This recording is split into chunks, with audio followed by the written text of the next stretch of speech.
500 intercontinental ballistic missiles is more than the entire land-based nuclear arsenal of most countries on Earth. And according to emerging intelligence chatter, that exact number may have just moved in total silence. Let that sink in for a second. Because if even a fraction of this is real, then what we're looking at is not just another headline. It's a complete rewrite of global deterrence as we know it.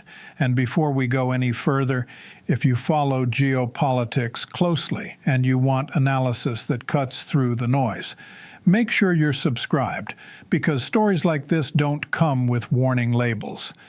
Now here's where it gets uncomfortable. The claim is simple, almost too simple. Iran has allegedly received a massive batch of next-generation long-range missiles from North Korea. Not prototypes, not parts, fully operational systems, road mobile, solid fuel, designed for speed, survivability, and one thing only: deterrence through fear. But numbers like 500 don't just raise eyebrows, they break assumptions. Because global military planning isn't built for that scale outside of superpowers. It's built on limits, on predictability, on the idea that threats can be tracked, modeled, contained. This doesn't fit. And if you're thinking, there's no way something that big could happen without the world noticing, that's exactly the point. Because nobody is talking about what actually happened next. You see, large weapons transfers usually leave fingerprints, satellite trails, shipping logs, unusual military movements, patterns analysts are trained to catch. But this, if it happened the way some reports suggest, it didn't move as one giant operation. It moved like a shadow, small batches, staggered timelines, routes that avoid the obvious choke points, land corridors instead of sea lanes, civilian infrastructure masking military logistics. Imagine trying to detect a storm when it arrives one drop at a time. By the time you realize it's raining, you're already soaked. Now step back and think about the relationship behind this. Iran and North Korea have been strategically aligned for years, but mostly under the radar. Technology exchanges, missile development cooperation, quiet coordination shaped by one shared reality. Both operate under heavy sanctions, both are used to working outside traditional systems. And when you isolate two nations long enough, something interesting happens. They stop depending on the system altogether. They build their own. So what would motivate a transfer on this scale if true? Simple: leverage. Not necessarily to use these weapons, but to change the cost of confronting them. Because deterrence isn't about firing missiles. It's about making sure nobody wants to test you. And this is where everything changes. For decades, military balance in the Middle East has been built on a fragile but clear hierarchy. Certain countries had technological superiority. Others had numbers. Some had alliances that filled in the gaps, but introduce a large fleet of modern, mobile, long-range missiles into that equation, and suddenly the math stops working. Why? Because mobility equals survivability. Fixed launch sites can be tracked, targeted, neutralized. Mobile launchers? They disappear. They move across terrain, hide in tunnels, blend into civilian environments, relocate before detection systems can react. And when you combine that with solid fuel propulsion, missiles that don't need hours of visible preparation, you remove one of the last windows for preemptive action. No long fueling process, no obvious thermal signatures, just launch, minutes, not hours.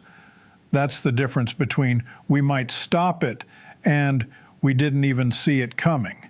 Now let's talk about range, because this is where things escalate beyond the region. Modern intercontinental systems aren't limited to nearby targets. They're designed for reach, or thousands upon thousands of kilometers.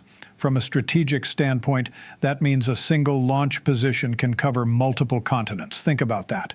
We're not just talking about regional deterrence anymore, we're talking about global signaling.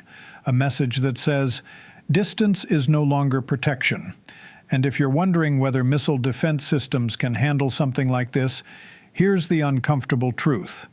They're not designed for saturation. Missile defense works best against limited threats, small numbers, predictable trajectories, known launch points. But scale changes everything. Even the most advanced systems have limits.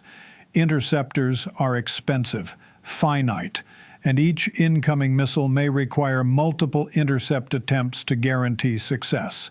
Now multiply that by dozens or hundreds. Suddenly it's not just a defense problem, it's a numbers problem, and numbers don't negotiate. But here's the part almost no one is saying out loud. Even if these missiles never carry nuclear warheads, the uncertainty alone creates strategic pressure. Because in a crisis, you don't get to assume they're conventional. Every launch becomes a worst-case scenario. Every decision gets compressed into seconds. And that kind of pressure leads to mistakes. Which brings us to the real question everyone is quietly asking. What do you do about it? Military options sound straightforward on paper. Strike the capability. Eliminate the threat before it matures. But reality is never that clean. A dispersed mobile missile force is not a single target. It's hundreds of moving ones. To significantly degrade it, you'd need a sustained campaign, continuous surveillance, rapid strike capability, and even then, no guarantee of success. And that's before you factor in retaliation, because any large-scale strike doesn't happen in isolation. It triggers responses regionally, possibly globally, supply chains disrupted, energy routes threatened, allied forces pulled into escalation spirals. The cost curve rises fast, too fast. So maybe covert action, cyber operations, sabotage, targeted disruptions, those have worked before to a degree, but they take time, precision, patience, and time is exactly what you don't have when the capability is already in place, which leaves diplomacy, sanctions, negotiations, pressure campaigns. But here's the problem. Deterrence, once achieved, is rarely given up voluntarily. You don't build leverage just to trade it away. So now you're looking at a situation where every option carries risk, serious risk. And this is the moment where most governments don't act decisively. They pause, they assess, they buy time, because sometimes not acting immediately is the least dangerous move.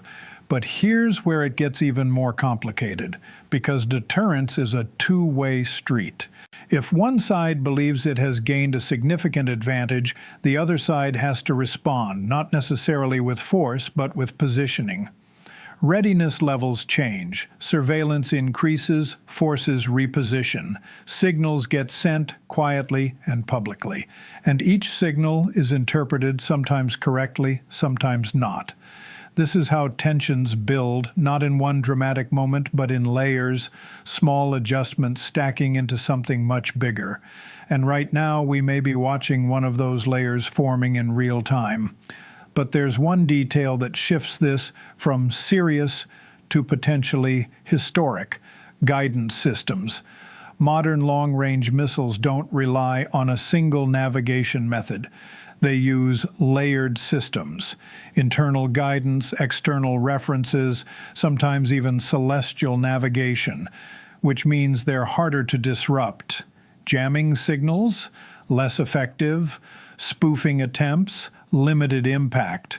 The missile doesn't just follow a straight line, it adapts. And that makes interception even harder. Now combine that with maneuverable re-entry vehicles, warheads that don't simply fall predictably, but can adjust their path during descent. That complicates defense even further, because now you're not just intercepting a ballistic trajectory, you're trying to hit something that can move at hypersonic speeds. That's like trying to catch a bullet that can change direction. So when analysts look at this kind of capability, they don't just see weapons, they see uncertainty. And uncertainty is the most powerful form of deterrence, because it forces every opponent to assume the worst.